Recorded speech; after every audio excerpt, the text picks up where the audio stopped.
और सभी बच्चे बढ़िया हो। चलिए बढ़िया रहने चाहिए, ठीक है।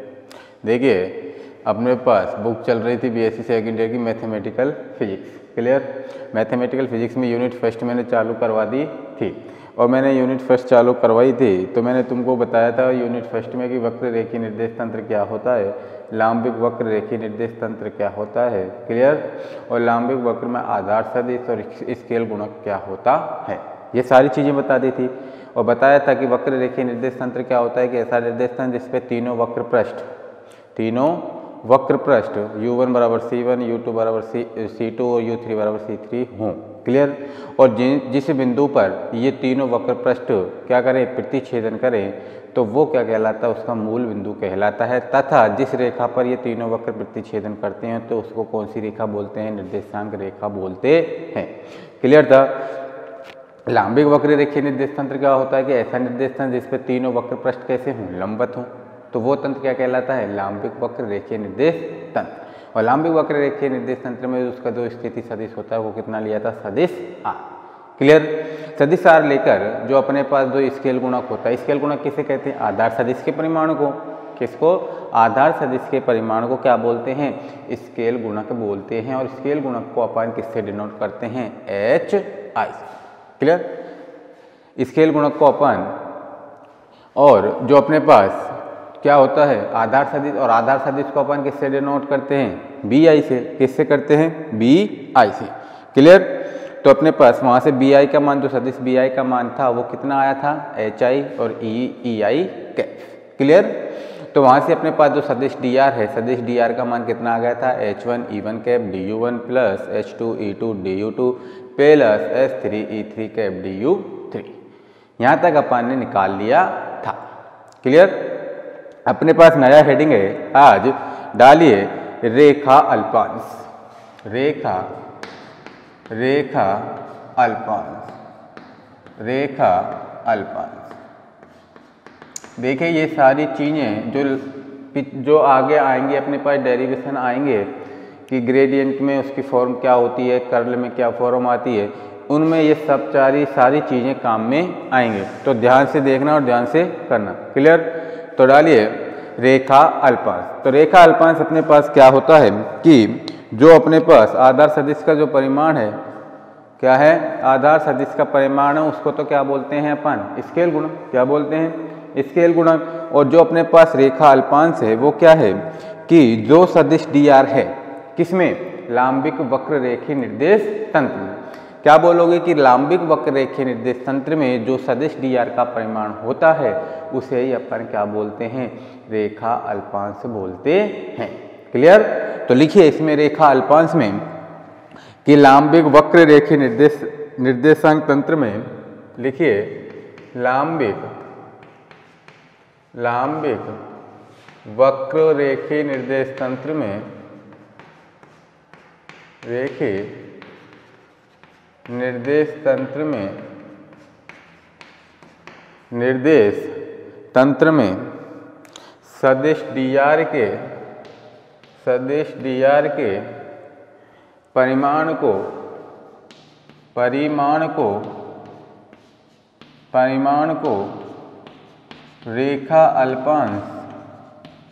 रेखा अल्पांश कहते हैं, रेखा अल्पांश कहते हैं।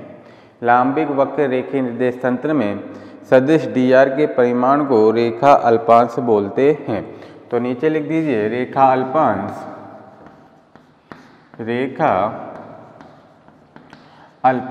रेखा अल्पांश को अपन किससे डिनोट करते हैं, डीएल से। किससे डिनोट करते हैं, डीएल। तो डीएल बराबर क्या हो गया, मापांक सदिश डी आर। क्यों, क्योंकि जो लांबिक वक्र रेखीय निर्देश तंत्र में वो सदिश डी आर के क्या है, परिमाण, और परिमाण को क्या बोलते हैं, रेखा अल्पांश। तो रेखा अल्पांश डीएल बराबर क्या हो गया, मापांक सदिश डी आर। क्लियर। तो अपने पास कितना आ जाएगा, नीचे लिखिए कि यहाँ से जब मैं डीएल स्क्वायर का मान निकालूंगा, किसका निकालूंगा, डीएल स्क्वायर बराबर कितना हो जाएगा भाई, डीएल स्क्वायर का मान कितना हो जाएगा अपने पास, सदिश डी आर इंटू सदिश डी आर, सदिश डी आर इंटू सदिश डी आर। तो अपने पास यहाँ से डीएल स्क्वायर का मान इसका मैं समीकरण, तो अपने पास जो समीकरण कितना आया था, अपने पास जो सदिश dr का मान आया था ना, कितना h1 e1 cap du1 plus h2 e2 cap du2 plus h3, उससे तो उस समीकरण का मान अपने पास कितना आया था,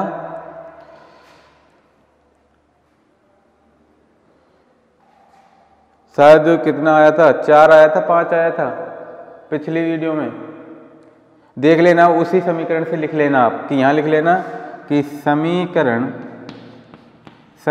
उतने से जो मैंने जो अपना मान निकलवाया था ना कि एच डी का मान निकलवाया था h1 e1 cap du1 plus h2 e2 cap du2 plus h3 du3, clear, वो समीकरण से मैं अब यहाँ पर मान निकालूंगा।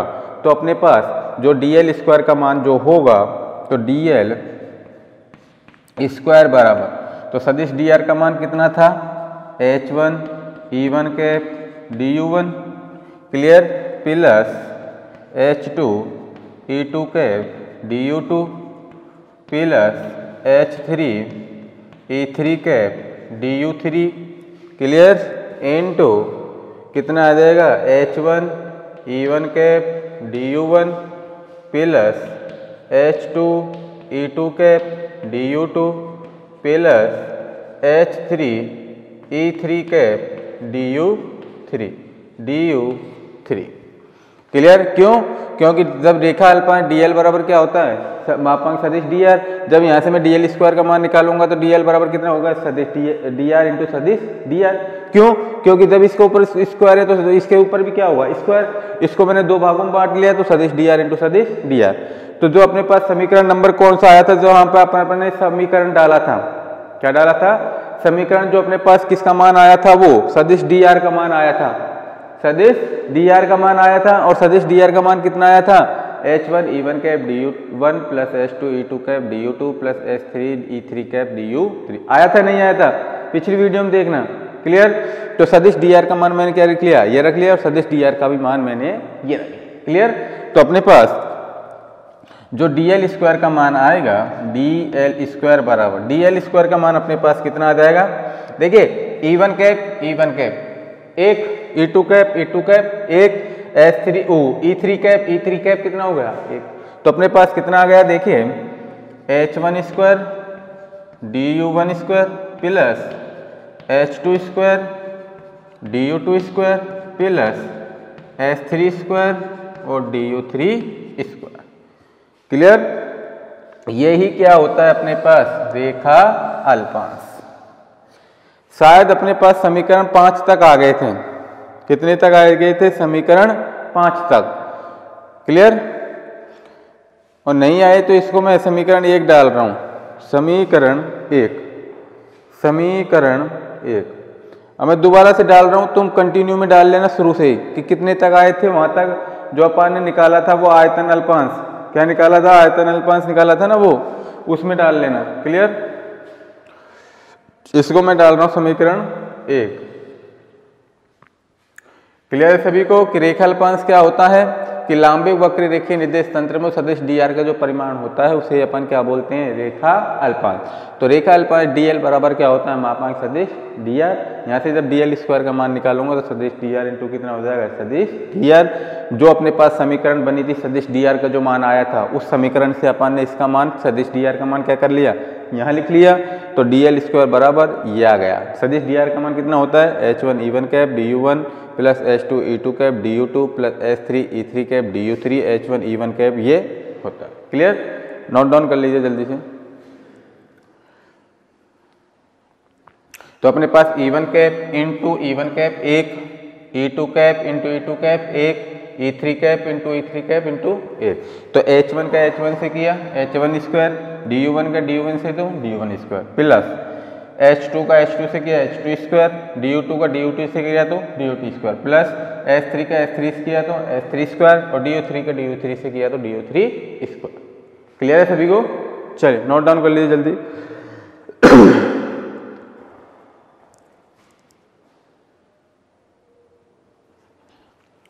अगला डालिए आयतन अल्पांश। अगला डालिए आयतन अल्पांश। आयतन अल्पांश। आयतन अल्पांश। आयतन अल्पांश। आयतन अल्पांश। तो देखिए आयतन अल्पांश पहले U1 वक्र पर लेंगे, फिर U2 वक्र पर और फिर U3 वक्र पर। क्लियर? तो नीचे लिखिए आयतन अल्पांश लिखिए U1 वक्र पर। U1 वक्र पर। तो U1 वक्र पर लेंगे तो कौन कौन से वक्र नियत होंगे? U2 और U3। तो यहाँ लिख देना कोष्ठक में U2 व U3 वक्र नियत। क्लियर? तो अपने पास कितना मान आ जाएगा इसका? तो समीकरण कौन से लेंगे अपन? जो अपने पास कौन सा बना था समीकरण, तो मैंने रेखा अल्पांश में 1 डाला था ना, तो उससे लिख लेना समीकरण 1 से। समीकरण 1 से कौन से समीकरण 1 से? जो मैंने रेखा अल्पांश में डाला था ना लास्ट में, जो dl स्क्वायर का मान आया था वो। क्लियर? तो समीकरण 1 से। तो समीकरण 1 से अपने पास देखिए किस वक्र पर ले रहे हैं? U1 वक्र पर। किस पर ले रहे हैं? U1 वक्र पर। तो अपने पास U1 वक्र पर लेंगे तो किसका मान आ जाएगा अपने पास? dl1 स्क्वायर बराबर कितना आ जाएगा? h1 स्क्वायर और d1 स्क्वायर। h1 स्क्वायर और du1 स्क्वायर। क्लियर? चूंकि यहाँ लिख देना चूंकि dl1 बराबर क्या होता है? h1 du1। h1 du1। अब किस पर लेंगे? U2 वक्र पर। U2 वक्र पर। तो U2 वक्र पर कौन कौन से नियत होंगे? U1 व U3 वक्र नियत। तो अपने पास कितना आ जाएगा यहाँ से U2 वक्र पर? तो dl2 स्क्वायर बराबर h2 स्क्वायर और du2 स्क्वायर। यहाँ लिख देना चूंकि dl2 बराबर h2 du2। h2 du2। इसी प्रकार किस पर निकालेंगे? U3 वक्र पर। U3 वक्र पर। तो U3 वक्र पर कौन कौन से नियत होते हैं? U1 व U2 वक्र नियत। तो अपने पास कितना आ जाएगा? dl3 का स्क्वायर बराबर कितना आ जाएगा? h3 square du3 square. चूंकि लिख देना यहाँ पर चूंकि dl3 बराबर क्या होता है? h3 du3। h3 du3। तो नीचे लिख देना अतः आयतन अल्पांश dv बराबर क्या होता है? अतः dv बराबर कितना हो गया? dl1 into dl2 into dl3। कितना होता है? dl1 dl2 dl3।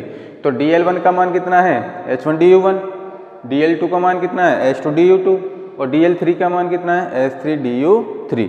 तो अपने पास dv बराबर कितना आ जाएगा? dl1 का मान कितना है? h1 du1। Clear? Into h2 du2 into h3 du3 into du3। Clear? इसको मैं किस प्रकार लिख सकता हूँ? dv बराबर h1 h2 h3 du1 du2 और du3। यही क्या होता है तुम्हारा? आयतन अल्पांश। आयतन अल्पांश। नोट डाउन कर लीजिए जल्दी से।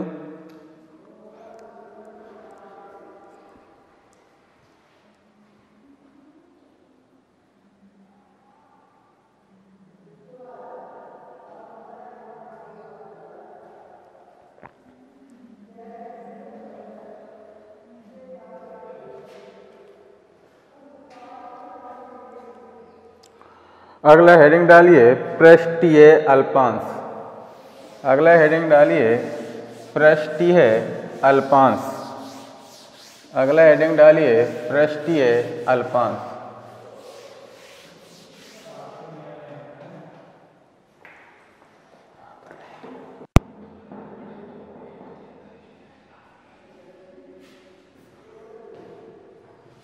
अगला हेडिंग डालिए पृष्ठीय अल्पांश।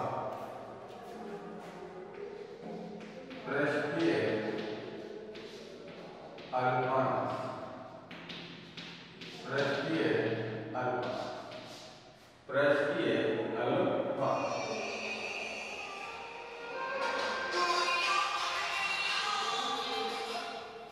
हेलो, आज क्लास ले लो, यही ऑनलाइन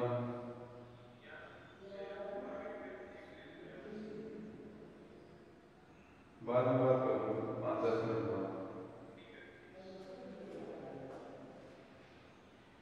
पृष्ठीय अल्पांश, तो देखिए अपने पास रेखा जो अल्पांश होता है उससे अपने पास क्या निकलता है, पृष्ठीय अल्पांश। तो देखिए जो अपन क्या लिया था रेखा अल्पांश, जो अपन ने लिया था dl1, क्या लिया था dl1, dl2 और dl3। तो ये अपने पास क्या होते हैं, रेखा अल्पांश, और रेखा अल्पांश के माध्यम से अपन क्या निकालते हैं, पृष्ठीय अल्पांश। तो देखिए जब अपन dl1 को निकालेंगे, किस पर निकालेंगे, dl1 पर, तो नियत क्या रहेंगे, l2 और l3। ऐसे dl2 निकालेंगे तो कौन कौन से नियत रहेंगे, dl1 dl3, और dl3 जब निकालेंगे तो क्या कहेंगे, dl1 और dl2। तो पृष्ठीय अल्पांश में लिखिए अपने पास रेखा अल्पांश, देखिए रेखा अल्पांश, रेखा अल्पांश, रेखा अल्पांश dl1 व dl1 व dl2 पर पृष्ठीय अल्पांश, पृष्ठीय अल्पांश, पृष्ठीय अल्पांश, पृष्ठीय अल्पांश।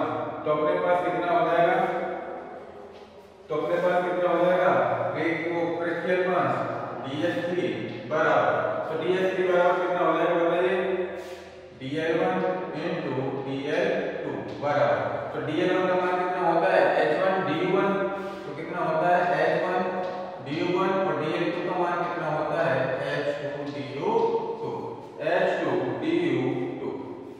ऐसे प्रकार निकाल लीजिए रेखा अल्पांश, रेखा अल्पांश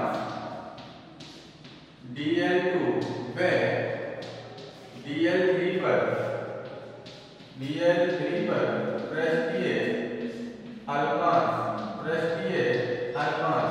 तो पृष्ठीय अल्पांश कितना होगा, dl2 dl3 लेंगे तो कितना होगा ds1, तो ds1 होगा तो कितना होगा dl2 into dl3, और dl2 का मान कितना होता है h2 du2, और dl3 का मान होता है अपने पास h3 du3। इसी प्रकार ये रेखा अल्पांश, रेखा अल्पांश dl1 व dl1 व dl3 पर पृष्ठीय, पृष्ठीय अल्पांश, पृष्ठीय अल्पांश कितना होगा, dl1 dl3 के जो पृष्ठीय अल्पांश होगा कितना होगा ds2, तो ds2 बराबर कितना हो जाएगा dl1 dl3, dl1 का मान कितना होता है h1 du1, और dl3 का मान होता है h3 du3, h3 du3। ये क्या होते हैं, पृष्ठीय अल्पांश। क्लियर, पृष्ठीय अल्पांश अपने पास रेखा अल्पांश, पहले तो इसके सापेक्ष निकालेंगे 1 और 2 के सापेक्ष, 1 और 2 के सापेक्ष जब पृष्ठीय अल्पांश लेंगे तो कितना होगा, तो पृष्ठीय क्षेत्रफल h3।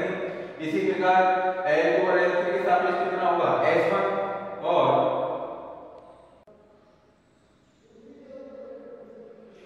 देखिए पृष्ठीय अल्पांश को देखिए अपन जब dl1 और dl2 के सापेक्ष लेंगे तो पृष्ठीय क्षेत्रफल कितना होगा, पृष्ठीय अल्पांश ds3, फिर dl2 और dl3 के सापेक्ष कौन सा होगा ds1, और dl1 और dl3 के सापेक्ष कौन सा होगा ds2। यही तीनों क्या है, रेखा अल्पांश dl1 और dl2 पर बना पृष्ठीय अल्पांश, l2 और l3 के सापेक्ष बना पृष्ठीय अल्पांश, और l1 और l3 के बना पृष्ठीय। क्लियर, यही क्या होते हैं अपने पास कि ds1 ds2 ds3 पृष्ठीय अल्पांश। क्लियर, तो अपने पास इसके लिए एक फिगर बना लीजिए, इसके लिए एक फिगर बना लीजिए।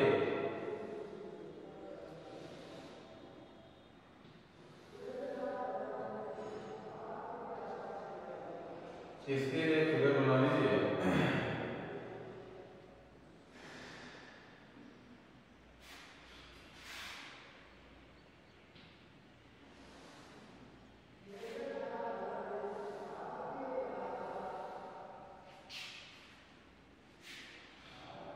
इसके लिए फिगर बना लीजिए आप।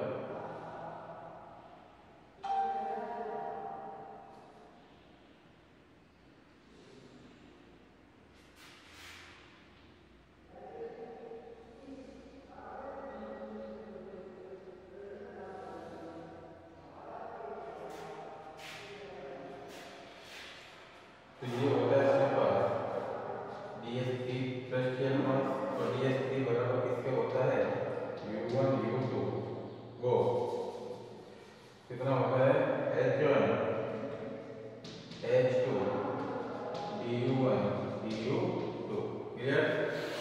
और ये u2 क्लियर, ये कौन सा होता है u1 वक्त और ये होता है अपने पास u3 वक्त क्लियर। अब देखिए ये कौन सा पृष्ठ हो गया अपने पास ds2 कौन सा हो गया ds2 और ds2 का मान अपने पास कितना होता है h2 के सापेक्ष ये होता है और h1 h3 और du1 du3 क्लियर। और ये होता है अपने पास ds1 किसके बराबर होता है h2 h3 du2 और du3 ये किसके सापेक्ष होता है h1 du1 के, ये किसके h2 du2 और ये किसके सापेक्ष होता है h3 du3 और ये इनका क्या होता है मूल बिंदु।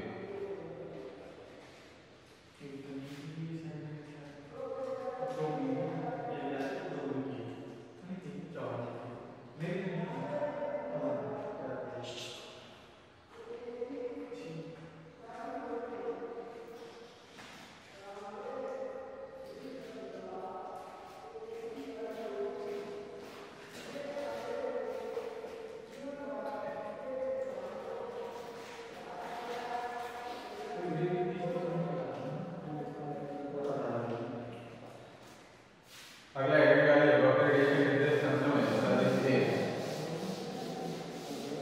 अगला हेडिंग डालिए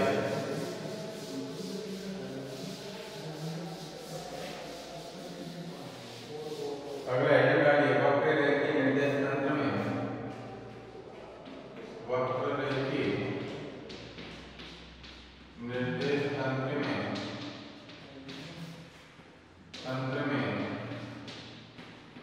सदिश वक्र रेखीय निर्देश तंत्र में सदिश A वक्र रेखीय निर्देश तंत्र में सदिश A वक्र रेखीय निर्देश तंत्र में सदिश A।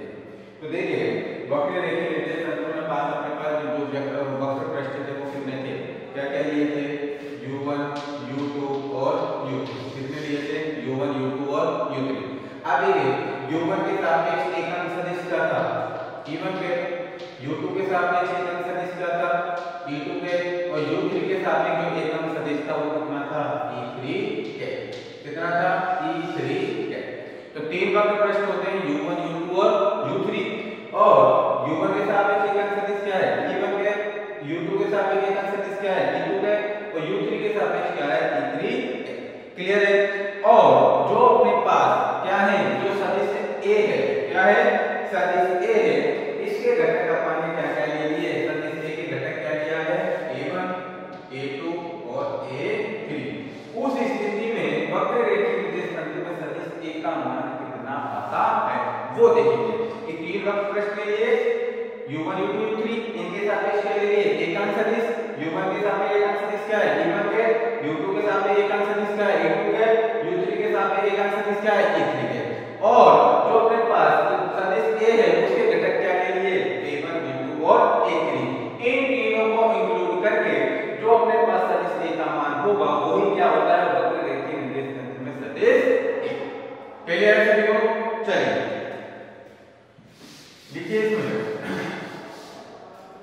लिखिए इसमें लांबे वक्र रेखीय निर्देश तंत्र में लांबे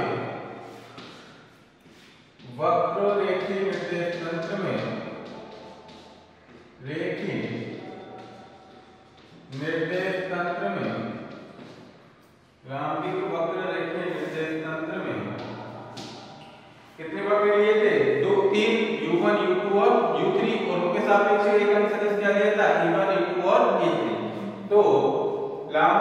वक्ररेखीय निर्देश तंत्र में u1 u2 u1 u2 u3 u1 u2 u3 अक्षों के अनुदिश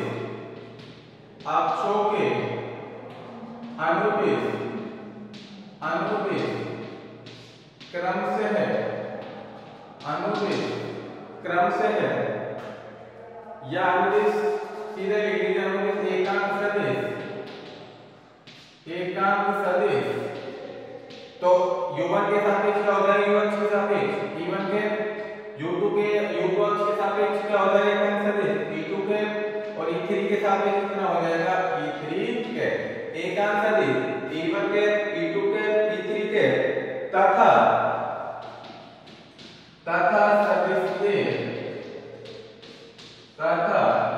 सदिश A के घटक A1 A2 A3 हो तो अपने पास सदिश A का मान कितना आ जाएगा? बताइए सदिश A का मान कितना आ जाएगा कि भाई उसके घटक तो क्या है A1 A2 A3 और उनके साथ में एकांक सदिश क्या है E1 into E3 के तो अपने पास दो सदिश A का मान आएगा तो कितना आ जाएगा E1 के प्लस A2 के प्लस E3 के यही क्या होता है अपने पास वक्ररेखीय निर्देश तंत्र में सदिश A।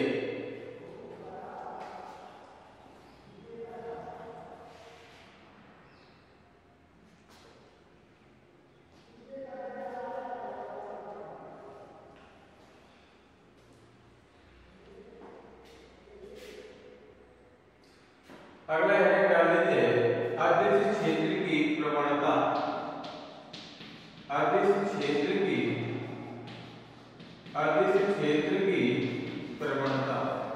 अदिश क्षेत्र की प्रवणता।